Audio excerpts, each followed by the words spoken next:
This next exercise is called a box front squat, and as the name implies, the resistance is going to be in front of you. So there's a few different ways to do this. I'm going to show you a couple alternatives based on equipment or lack thereof. The first way is just with body weight, and you're actually going to get a good workout with that. So you're going to find yourself a chair. It's typically done in a box, hence the name, but you can use a chair or a bench. Make sure it's sturdy and it's going to hold you up. You're going to start out seated in the chair. Move your feet forward so that your knees are over your heels. Your feet are hip width or slightly wider and your toes are slightly pointed out. You're going to put your arms in front of your chest. Lean slightly forward at your hips. Keep your back straight and keep your eyes forward. Now pushing through the front of your heels, you're going to stand up without using your hands. Then you're going to sit back down and you're going to try to sit as slowly as you can without actually falling back onto the chair. So that's one way to do it. Another alternative is with a band. And what you're going to do is sit on the chair and step on the band. Make sure the handles are even on both sides. You're going to bring them up to this point here where they're resting on the outside of your arms and your wrists are straight and your handles are in close to you with your palms facing neutral. Then from here you're going to take a deep breath and exhale as you stand. Inhale as you lower. Same movement, you just have a band to provide some additional resistance.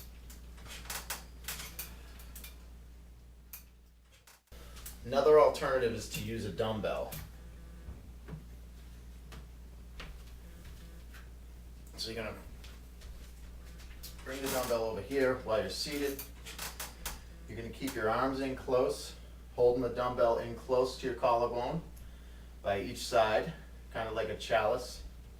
Same exact movement, except you just have the dumbbell to provide the resistance. And again, the reason this is called a front squat is because the resistance is in the front.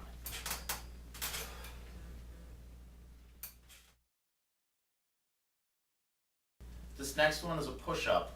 I'm going to show you a couple different versions of this. A lot of times this can bother people's wrists.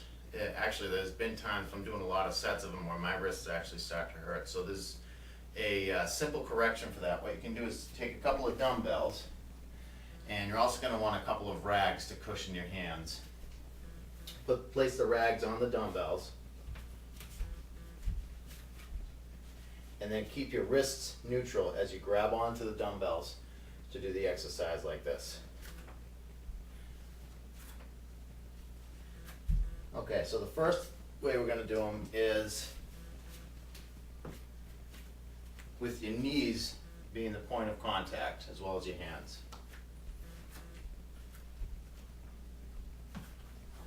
So you're going to want a straight line from your head down to your knee, and you're going to bend your elbows to lower your chest towards the ground as you take a deep breath, and then exhale as you push yourself back up.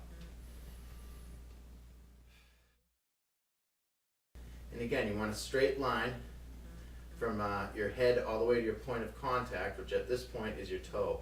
So you're going to take a deep breath as you lower, and then exhale as you push yourself back up. So you're bending your elbows to lower, and then exhale. This next exercise is a one-arm dumbbell row. So you're going to need one dumbbell with a fairly decent amount of resistance, 12, 15, even 20. You're using the powerful muscles of your upper back and your biceps. So if you want to get an effective workout, you're going to want a decent amount of resistance. That being said, don't do anything that doesn't feel right, or if you feel like it's altering your technique, then drop down in the weight. That's fine. So you're going to find one dumbbell, and you're going to place it in front of you and step forward into a staggered stance. Now from here you're going to bend both knees and lean forward so that your elbow's resting on your thigh. Notice my back knee's unlocked, my feet are facing in the same direction. and my back is straight. Also notice that my torso is almost parallel to the floor. If I'm up like this, not going to get enough gravity to assist me to add the appropriate resistance for the exercise. So I'm bending forward. I'm going to grab onto the dumbbell, take a deep breath, and then exhale as I lift the dumbbell straight up to my torso.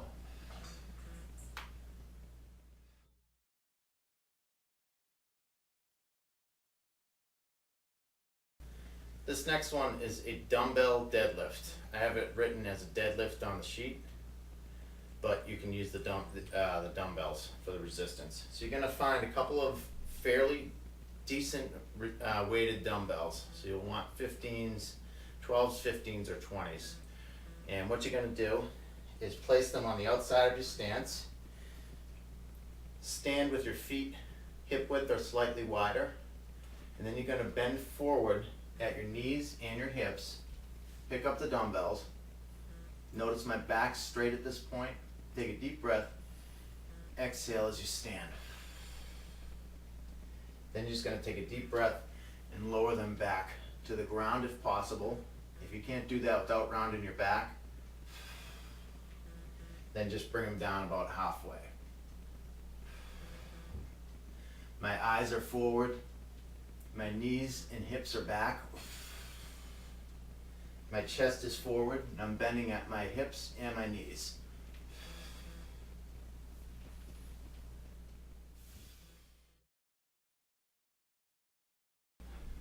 This next one is called the back fly, and it's going to strengthen the back of your shoulders and really help to improve your posture and to keep those shoulder injuries at bay. You're going to take a light pair of dumbbells, 5s, 8s, maybe even 3s if you're really struggling with the form. And what you're going to do is hold them in your hands, take a hip width or slightly wider stance, and you're going to bend forward at your hips, keeping your knees and hips back until your torso is almost parallel to the floor. Now you're going to bend your elbows slightly and hold the dumbbells out in front of your chest. Looking straight down at the ground, you're going to pull your arms out to the side and then lift your elbows up to the ceiling.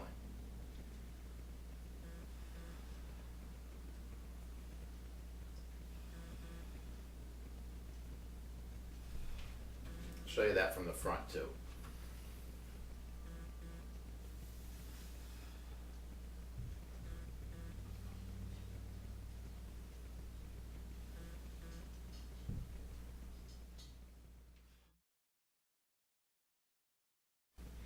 Next is the band triceps. So you're going to take a resistance band and place it out in front of you. Then step on it with one foot. And the closer you step to this handle, the lighter the resistance is going to be. So the closer you step towards the handle on the ground, the lighter the resistance is going to be. From here, standing up straight, you're going to press the band straight over your head. Hinge forward slightly at your hips. If you can, reach around and grab the band, pull it away from your shoulder, and then drop your elbow to 90 degrees and push straight up.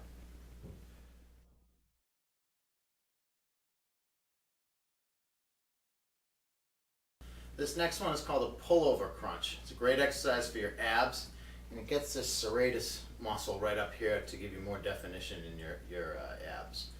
So what you're going to do is take a dumbbell, keep it behind you,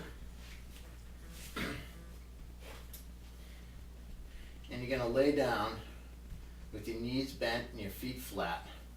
Very important point in this exercise to keep your lower back pushed into the floor. Don't allow it to arch over the floor. If you find that it's doing that, you may need to lighten the weight of the dumbbell.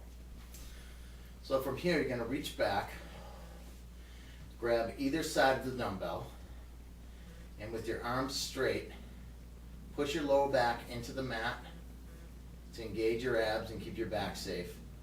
Take a deep breath. Exhale as you pull the dumbbell straight over your chest. Take another deep breath and then exhale as you lift your shoulders up off the mat. Keep your eyes on the ceiling and keep the dumbbell your arms vertical, so you're not pushing forward like that. You're keeping them vertical. Now inhale, lower your shoulders. Exhale. Inhale, lower the dumbbell. Exhale. And I'm just going to repeat that.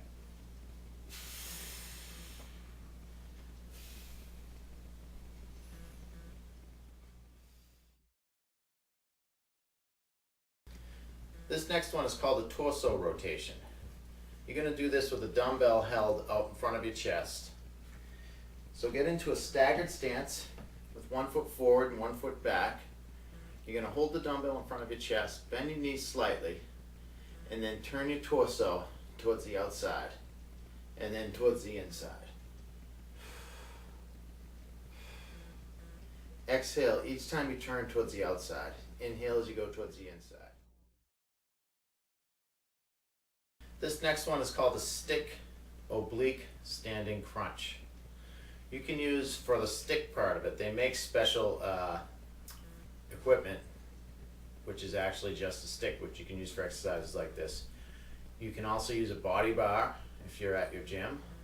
Weighted body bar is good. And if you don't have that, you can just use a good old-fashioned broomstick.